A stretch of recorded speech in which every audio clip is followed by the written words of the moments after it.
Andreas. Tonga vahiny indray zay reto tonga vahintsika ny atokantrano ohatrany tranonareo ihany koa ny tranonay misokatra tsy tonga vahiny vao mavomavo fa miramira daholo ny ekipan'ny Sokolona mandray an'ireto vahintsika reto izy telo mianadahy mianaka saranitra e. Irlanto ary faramialaba ny mpanaraka ny fandaharana ihany koa. Ye, miaraba anareo rehetra tonga soa ato aminay izy no apôstôly Andreas moa zany ho andreo zay mbola tsy mahafantatra mino fa betsaka mahafantatra mino misy tsy mahafantatra ihany koa dia misy any Isaiasy todosoa ihany koa ato amin'ny akaviako aty resadresaka zareo satria tranga azo lazaina hoe mahavarina ihany ny zavatra nisy dia tsy izany fa nahavitany apôstôly Andreas fifadian-kanina nandritra ny 7 andro sy 7 alina mety efa fantatsika loatra le hoe 7 isa 7 andro sy 7 alina fa aloha izy nanambara izay misimisy kokoa hoe ahoana tsara ina tsara ny zavatra nataonao ry apôstôly Andreas. Ya, nisy fotoana za moa zany zao efa 10 taona zay nanaovako resaka hoe fitoriana filazantsara karazana asan'Andriamanitra. Dia tao anatin'izay misy karazan'olona maro niraisiko zany. Dia mitantara ny fiainany eo le olona. Hoe manana karazana olana zany dia misy ireo aretina efa tena nandaniana vola maro. Dia matoa moa ny olona manantona ny tena zany dia mila fiovana izy, mila fanafahana izy. Dia misy fotoana rehefa mitondram-bavaka anazy dia misy fiovana ihany eo amin'ilay olona fa tsy tena miova tanteraka izy. Dia misy mandiny tena zany hoe fa inona no mahatonga n'izany zavatra zany dia nangataka tamin'i Jesosy mihitsy hoe Jesosy eo.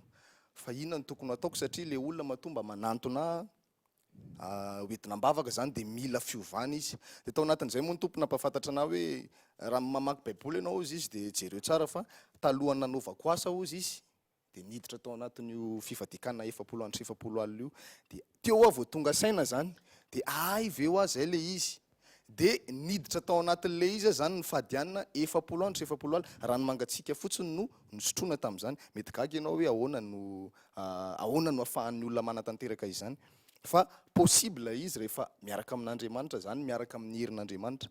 Rehefa ny fadianina tao anatin'izay dia misy moa ireo fahamarinana maro momba ny tenin'Andriamanitra nampahafantarin'ny tompo misy ihany koa ny fahefana nomen'Andriamanitra zany mba ahafahako amin'ny fotoana misy olona manantona ka hoentinam-bavaka dia tena mandray fiovana le olona mizavatra azo sapahitanana sy hita maso mihitsy zany. Dia naniraka zany ny tompo tamin'ny efa 2 taona lasa zay nanaovako an'izay fifadian-kanina izay fa ankehitriny zany ny tompo vao tena hoe naniraka na hoe mandehana amin'izay efa nitory ihany fa hoe mandehana amin'izay miseho amin'izay ozy izy fa aza mipetrapetraka intsony ianao. Dia androany zany dia mitory amintsika zany rehetra zany moa tsy hoe frihariana fa ampanetretena lehibe no ahafahana mijoro vavolombelany amin'izay fifadian-kanina 7 andro sy 7 alina izany.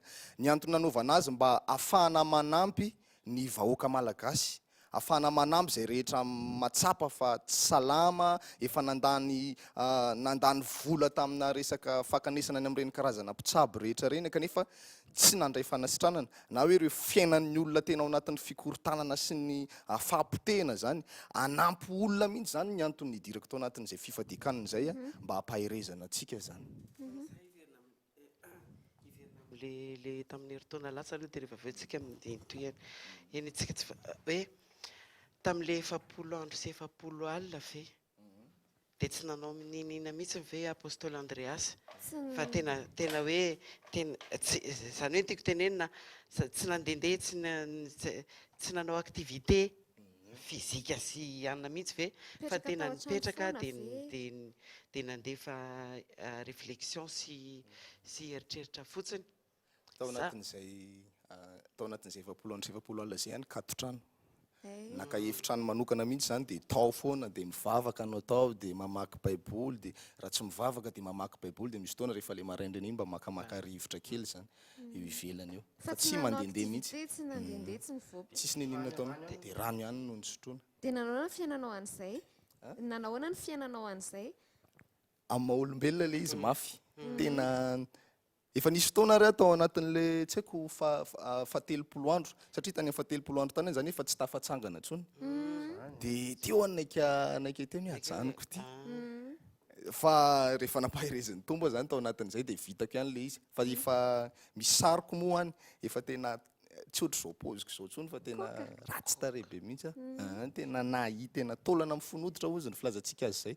Dia vitsy zay 7 andro 7 alina tsy nananao sakafo zay dia ahoana ny taorianan'izay avy eo? Taorinan'izay zany izy manko zany ny vavon'ny olona rehefa miditra ao anatin'ny fifadiakana io dia miverina tahaka an'ireny an'ny zaza reny.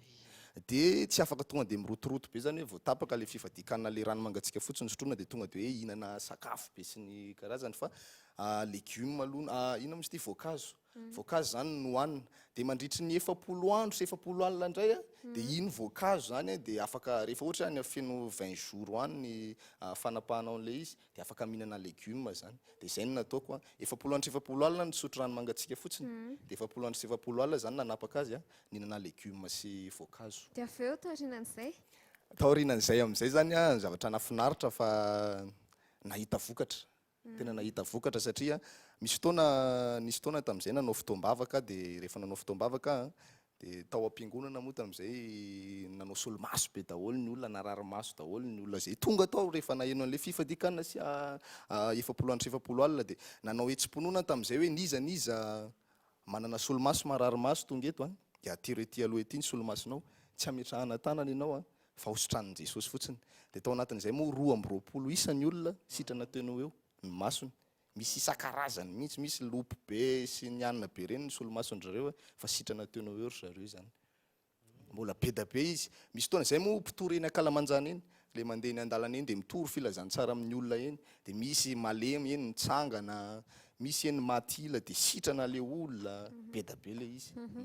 Isaia totika kely amin'ny Isaia sy totosoa nareo ny vavolombelona nanatrika an'izay hoe fifadiakana 7 andro 7 alina zay inona ny hitanareo inona ny ambarao ny zavatra hitanareo sy tsikatra ireny nandritra izay fotoana izay? Ya voninahitra moa zany ho an'i Jesosy irery ihany nijoroako vavolombelona eto za moa zany tao anatin'izany dia za narary maso be plus isy misy aksa zany ny solomasoko za tsy mazaka rivotra na masoandro fa tao anatin'izany nefa za rehefa nandre fitorana filazantsara zany hoe makanesa ty dia nanatitra ampinoana tamin'ilay solomaso aho zany rehefa tao anatin'izany nametraha tanana dia niraisiko ilay finoana zany tao anatin'izany dia nisy zavatra niala zany tao amin'io masoko io nefa tsarovy tsara plus isy misy aksa zany ny solomasoko marehitra sigara mihitsy lompo be ia dia tao anatin'izany ihany koa nisy sistia zany nisy sistiserikozy zany dia rehefa nametraha tanana koa tao anatin'izany dia nisy fanasitrana zany tena sitrana zao. Totosoa?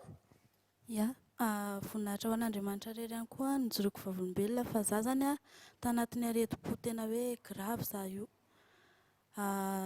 za zany tsy ohatran'ny za hitanareo zao mipoziko fa mangana be dia tarehiko sy ny tongotro ary ny tanako mivonto be zany dia za ihany koa mivalomainto be tao anatin'izany fa nefa dia ny dokotera rehetra izay nandehananay zany dia samy tsy nahitana vokatra daholo fa hoe ianao io izy mandehana amin'ny hôpitaly dia amin'ny hôpitaly ianao no manontany hoe ahoana ny hevitra ny dokotera farany dia tamin'izay professeur mihitsy nanantonanay dia nilaza izy fa hoe ianao izy anamboarana be d'hôpital dia ampidirina hôpital hodidiana fa tsisy hevitra intsony ny fonao io dia rehefa nanantona rehefa nahazo an'ilay be d'hôpital izay dia tsy tonga moa zany dia hoe mivantana anakany amin'ny hôpitaly fa mbola nandeha nody aloha dia nisy mpianavavaka aminay zany amin'izao niantso anay hoe ianao izy aleo aloha vavaka izay vao dokotera dia rehefa nientina tany amin'ilay fivavahana nefa zany za dia nametraha tanana rehefa nametraha tanana za dia nahita fiovana fa hitako hoe za sepotra rehefa mandeha fa tao anatin'izany rehefa nametraha tanana zany za dia niala ilay sepotra dia hitako nisy fiovana koa ilay fivontosana fa niala tsikelikely zany. Koa izay dia mbola eo koa izay dia anararoatra manontany ery lahy totsy miteny mihitsy fa verena variana manjinika. Tamin'ny andron'i Jesosy nahenoko farany hoe olona 7 andro Ianao dia izay mifadianana misy izany isaka Jesosy sainga tokamonina teneniko teny amin'ny toerana anankiray ho an'izay mahalala ny tantara amin'izao misy tanora hoe apôstoly. scientifiquement koa izay scientifiquement parlant ahoana izany hoe rano fotsiny 7 andro 7 alina dia avy eo ilay voankazo loatra ny mety hinonoka ihany satria voankazo iny mahasolo tsara mihitsy hoe manao régime ary manao an'izay ilay manao monodiède le voankazo foana fotsiny fa le ahoana le efapolo andro efapolo alina mihitsy ny rano fotsiny ahoana zay raha efapolo andro efapolo alina izy aloha raha ohatra ka hoe rano fotsiny somary misy phénomène ihany misy phénomène surnaturel ihany ao anatiny satria io raha ohatra hoe tena rano fotsiny za koatra ny mieritreritra hoe tsy rano 2 litre sy tapany koa ngambany satria rehefa manao zay mombana zavatra mombany fifadian-kanina sy karazana purification zay ny olona anankiray dia tsy tena rano le ohatran'le ataontsika le olombelona le aniny fa le hoe 2 litre sy tapany fa tena juste andeha manikely ny lelany sy ny trotrokany mba tsy ho maina fotsiny dia eo no mahatonga anako miteny hoe mety misy phénomène mihitsy le izy satria ny graisse rehetrarehetra ao anatinao ao dia manomboka poizeny tsikelikely n'io vatana io manomboka reny zany no hohaniny ao rehefa tsy mampiditra zavatra hohaniny rehefa tsy mampiditra zavatra ahodiny ny vatana dia ny taux de graisse ao anatinao ao le graisse tavitavy ao anatinao ka zay ny saika tiako antanina ny apôstoly Andreas hoe firy kilao ianao talohan'le nanao an'le purification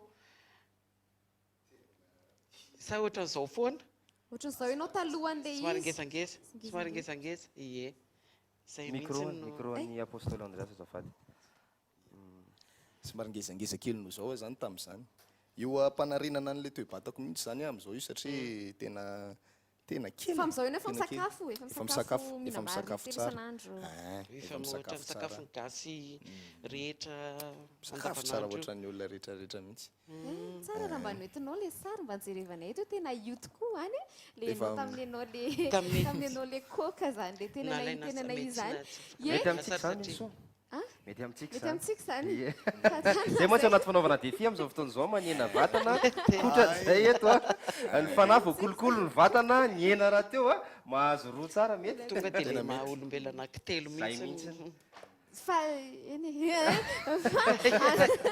ty misy sary anankiray zay koa no izy atsika azy mialohan'ny anaovan'izy ireo veloma mandrapitafa efa entsika ihany tantara eny angamba fa mifandraika le izy dia ho aseho atsika eto prady jani efa naheno an'izany nareo prady jani ko zay efa naheno miakilanto mihina fa efa naheno ihany koa prady jani no anaran'ity indiana anankiray ity izay nifadianina ihany koa izy nandritra ny 70 taona kosa ny anazy ry apôstoly Andreas ie 70 taona ka ny anazy indray ny zavatra nitranga dia izao araka ny nambarany moa zany tamin'izy nanaovana ny fanadiadiana dia hoe tamin'izy mbola izy 9 taona hoy izy mbola 9 taona izy tamin'izany dia nisy andriamambavo ny resaka tamin'izany fotoana izany dia io déesse io Ambamata moa zay nampitombodrany zareo ny anarany io déesse io no niaro anazy zany ka nafahany fady hanina nandritran'izay fotoana izay ary ny anazy sady tsy nisotro izy tsy nihinana izy fa tena tsy nanina dia mipetraka kosa nefa izy fa tsy nanao activité araka le lazainy koa zay nanamarina an'izay ny scientifique dia tao anatina efitra anankiray izy nandritra ny 2 herinandro teo nanamarinana an'izay hoe tena marina tokoa ve fa tsy misakafo tokoa ve izy ary tsy misotro koa ve izy dia natao tao moa zany dia ohatrohatran'izao ny sarin'izay raha ohatra ka hoe malinantsika jerentsika an'izay lehilahy anankiray prady jani no anarany 30 taona izy tamin'izany zany hoe amin'izao fotoana izao izy 2010 no tena événement be tena nalaza be mihitsy izy tamin'izay dia ndenge ho nijerena ny sariny sy ny endrikendriny sy ny paozipoziny sy ny zavatra ny tsy atao. Could this man hold the key to survival under extreme conditions? Prahlad Jani has been described as a hermit who claims to have wandered around India's jungles from the age of 8 and not eaten or drunk anything for nearly 70 years. His claims are now being put to the test. A key Indian medical institute is observing him in a private hospital in the western state of Gujarat, with already astonishing results. We are all watching a miracle in the science or biology, so to say, because it's already 108 hours since Mataji's admission into this hospital, and He has not eaten anything, he has not drank a little drop of any kind of liquid, but more importantly, he has not passed a drop of urine or stool. The hospital has said that initial tests have shown the man has a brain resembling that of a 25-year-old, and that yogic exercises meant his body has na ireo mpitsabo ary moa gaga amin'izay raha mitranga mahazo azy ity hoe ahoana zany satria raha ny olombelona hoe tsotra zany a dia eo amin'ny 10 andro eo zany a rehefa tena farahidiny raha ohatra hoe mahavita tsy misakafo fa ohatra hoe misotro rano fotsiny dia eo amin'ny 10 andro mahery eo ilay izy a dia nefa ny anazy tena nahery ary dia tena nahery be mihitsy ka izay na gagan'ireo neurologue rehetrarehetra sy ny mpitsabo rehetrarehetra tamin'ity tranga anankiray ity. Ny zavatra koa dia izao nandritran'izay fotoana izay izy a dia tena tsy nakany amina toeram-pivoahana mihitsy. Tsy nakany ameny mety hoe normalna ihany satria tsisy zavatra miditra ao aminazy. I apôstoly Andreas ve tamin'izany fotoana nakany sa tsy nakany? Micro. Tsy nakany Tsy mihitsy ka. nakany koa ianao tamin'izay. Nandritra ny 7 andro tena tsy nakany. Niara ny efa tany amin'ny vita le 7 andro 7 alina dia tsy haiko efa 20 jours après an'izay zay vao nandeha. Efa nanomboka nihinana Efa nanomboka nihinana. voankazo sy Efa nihinana voankazo sy legioma zany dia teo vao nanomboka nandeha. Ka toy izay ihany koa nitranga ny Prady Jany a tena tsy nakany mihitsy ihany koa izy a dia izay nolazainy dia méditation fotsiny méditation ny ahafahany maka hery hoy satria nanontaniana izy hoe dia ahoana zany ny ahafahanao mbola mivelona eo foana tsisy hery tsisy manina dia méditation nambarany hoe izay ny ahafahany maka hery Zay zany. teneniko zany teo le hoe fait surnaturel iny zany hafa indray ao anatin'ilay tontolon'ny scientifique iny. Na very lantanandrena zany. Tsara androlo ny ray fa raha ohatra ka vony bavy dia andao. Hitanao izay nanao an'izay koa arany hoe tsy zarery fa teo amin'ny 9 mirahalahy io zay nanao an'izay. Fa Dia zareo koa navita. anaky efatra zay niaraka ny zana tao anaty efitra anankiray a dia ny anankiroa ny tany anaty ala tany zareo nanao tany an-tendrombohitra tany fa zareo moa zany zao tsy eto an-toerana fa any amin'ny province any zareo mitondra asa zany zareo any fa ho avy ny fotoana mbola Fa nisy contact taman'olona ihany ve anao tamin'izany fotoana sa tena hainao rery mihitsy ny tao? satria zay anaky efatra zay niaraka tao anatin'le Tao anatin'le Nareo efitra? ihany? efitra Tena zay nareo anaky Zany ihany? lelaka ny antany any efitra nareo zany tamin'io fotoana io. Dia tsisy contact taman'olona taty ivelany? Tsisy nitsidika, tsisy Namono telefôna na? ny telefôna aloha tsy ampiasaina mihitsy fa ataoko hoe ny olona mifanerasera aminay io ngamba olona le manatitra rano le mikarakara zany Fa tsisy nanatra sakafo mihitsy? tsisy Boka kely amin'izay zay efa miteny amin'izay ry lanto ry apôstoly Andreas amin'ny matanora anao be dia be zao zokila mijery antsika zendana mety faly mety ianao ve manao fiainan'ny tanora ihany tony hoe mba manana sakaiza mandeha sady bokosy izy ko zay ato hoe manahoana ahafahanao mandrindra an'le fiainana ara-panahy Me kosa sy le fiainana amin'ny matanora anao manahoana ny tondranao an'izay aminao. Ie, satria raha didy be zany manentana olona fa manentana olona ara-panahy io ihany fa le mitaiza olona mihitsy satria manentana mazy manentana fotsiny fa le hoe tena efa hitaiza olona ara-panahy amin'izay amin'ny taonanao tsy mavesatra be ve? Zay indrindra. marina zany za zany niaina tahaka ny olona rehetrarehetra ihany tany aloha any za mbola tsy nanao an'le 5 FIFADIAN-KANINA taona moa izay no 5 taona zay nanaovako asan'Andriamanitra nitoriky filazantsara dia za io zany voadona teo amin'ny fiainana zay ny tena marina satria tena nilalao fiainana loatra tena nanao fiainana zay ngamba ny filazantsika azy dia tao anatin'izay no tratrana aretina zany vokatry n'ireny filalaovam-behivavy dia tratran'izay aretina izay dia teo any nanomboka voadona maro ihany ny zavatra efa naseho an'ny tompo tampoka ny etsony ana misy fotoana mandeha miakatra amin'ny indradama premier anjanahary iny andeha alahady ny fotoana amin'io dia domy 405 avy aty arina ohatrany hoe anarin'Andriamanitra zany hoe mitodi amin'izay amina domy 405 anankitelo zay miara voadona dia ny anankiroa tonga dia niditra hôpitaly teo hoe fa za tsy naninona mihitsy dia nandiny tena hoe tena nipitika tsy haiko teo amin'ny 20 mètre teo ngamba dia nandiny tena hoe fa maninona any tsy naninona mihitsy dia tao anatin'izay moa za rehefa nivavaka zany za amin'ny fotoana io le marary miamahia miareraka mandeha efa nanao analyse mihitsy a fa positif le izy. Tena le système immunitaire mihitsy nitraingy tamin'izay. Tena tsy hitako izay natao. Dia rehefa nivavaka moa za tamin'izay dia ao am-pivavahana nikatotrano rery sady nitomany satria narary be loatra le aretina. Dia nangataka tamin'i Jesosy hoe mba asitrano dia tao anatin'izay nisy eo am-pivavahana eo nisy tanana nikasika teto am-tapikandroko teto. Dia vao nahiratro ny masoko dia fahazavana be ny hitako. Dia natahotra satria za mbola olona mbola ahoana moa zany filaza mbola tsy nivavaka zany tamin'izany fa hoe mbola natahotra inona koa ty fahazavana be ty dia nitapahako le vavaka. Nanomboka teo amin'izay zany a no natsapa hoe tokony andeha hivavaka. Dia rehefa nivavaka dia nisitran'Andriamanitra tao anatin'le aretina. Dia amala le fanontanianareo amin'izay hoe za mbola tanora. Za zany tonga dia niazakazaka be. Toko hoe niova fo ngamba ny filaza azy. Vao nanomboka nivavaka dia niazakazaka be tamin'le sehatry ny ara-panahy. Dia le izy ny tena marina le ara-panahin'le olona no mitondra azy. Satria rehefa niditra tao anatin'izay fifadian-kanina 7 andro 7 alina izay na dia mazava ho azy fa miakatra be ny ara-panahin'le olona. Dia zany hoe dominen'le ara-panahy zany le ara-nofo. Misy fotoana ihany le ara-nofo mitaky amin'ny maha-ara-nofo azy. Hoe amin'ny maha-olombelona. Fa le ara-panahinao zany no mibaiko anao amin'izay fotoana izay dia tsy afaka manao ninina. Kanefa tsy hanomezana tsy ny tanora zany a fa ny zavatra rehetrarehetra dia vitan'ny olombelona rehetrarehetra zany a dia izay le izy. Tetembe koizay. Tenenako izay. Tenenako izay. Andreas tena anaranao mihitsy le Andreas? Anarana ositra nomen'ny tompo azy zany le izy. Ositra amin'ny-apôstôly le izy. Zay ny fiainana misy zay fa raha mbola mifantaniana Erlandsika izay aloha ny eto a. Mbola fiaina. Fanena zao tena mampalana anao hoe ahoana moa zao zao nataon'ny apôstôly Andreas ty rehefa tena sendra olona fotsy volo izy tonga le olona fotsy volo. Za efa marary. Le olona efa tsy afaka ny anaza tsy dia anaza tsy dia hainy tsy fantantsony hoe atao amin'izay zany voalohany aloha izy rehefa ohatra ka tena hoe tsy afaka miteny izy dia angatahana famindrapo izy aloha voalohany indrindra.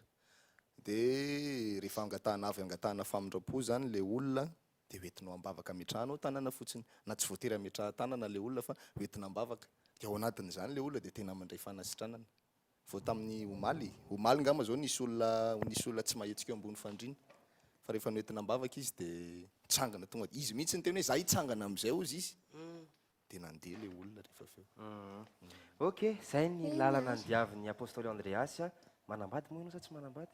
Eto moa basy atifitiavana ny anay eto atsika mianakavy avana daholo zay eto. Mety hoe zay misolo tena ny antrava ny andro mety manitikity. Tena io bandy kely mihitsy ve zany any? Apôstôly izy reto miaraka amintsika amin'izao fotoana izao mankasitraka anareo paingotra kely afatra kely farany ary alohan'ny isarasika. Ia, afatra ho antsika mpanaraka ny fandarana. Tia hanampy anao be zany ahy. Ho anao zay matsapa fa tena hoe manana ka olana na aretina tsy mety sitrapanafody iny karazany iny ozy izy Jesosy tsy mba azo avoaka na amin'ny inona inona afa-tsy amin'ny fivavahana sy ny fifadian-kanina irery ihany. Koa raha mila fanampiana ianao dia afaka manantona. Za moa zany ny fandraisako olona eo amin'ny somary sarotrarotra ihany manora le toerana fa ny mora ahafantarana azy dia eo amin'ny Senam eo 67 na Senam 67 na eo amin'ny BMH Ambodiny Tsiry ina moa izy ity Ambodiny Sotry na eo amin'ny Alliance Française. Dia rehefa tonga fotsiny zany ianao dia tsy manino afaka manome numéro telefôna ve?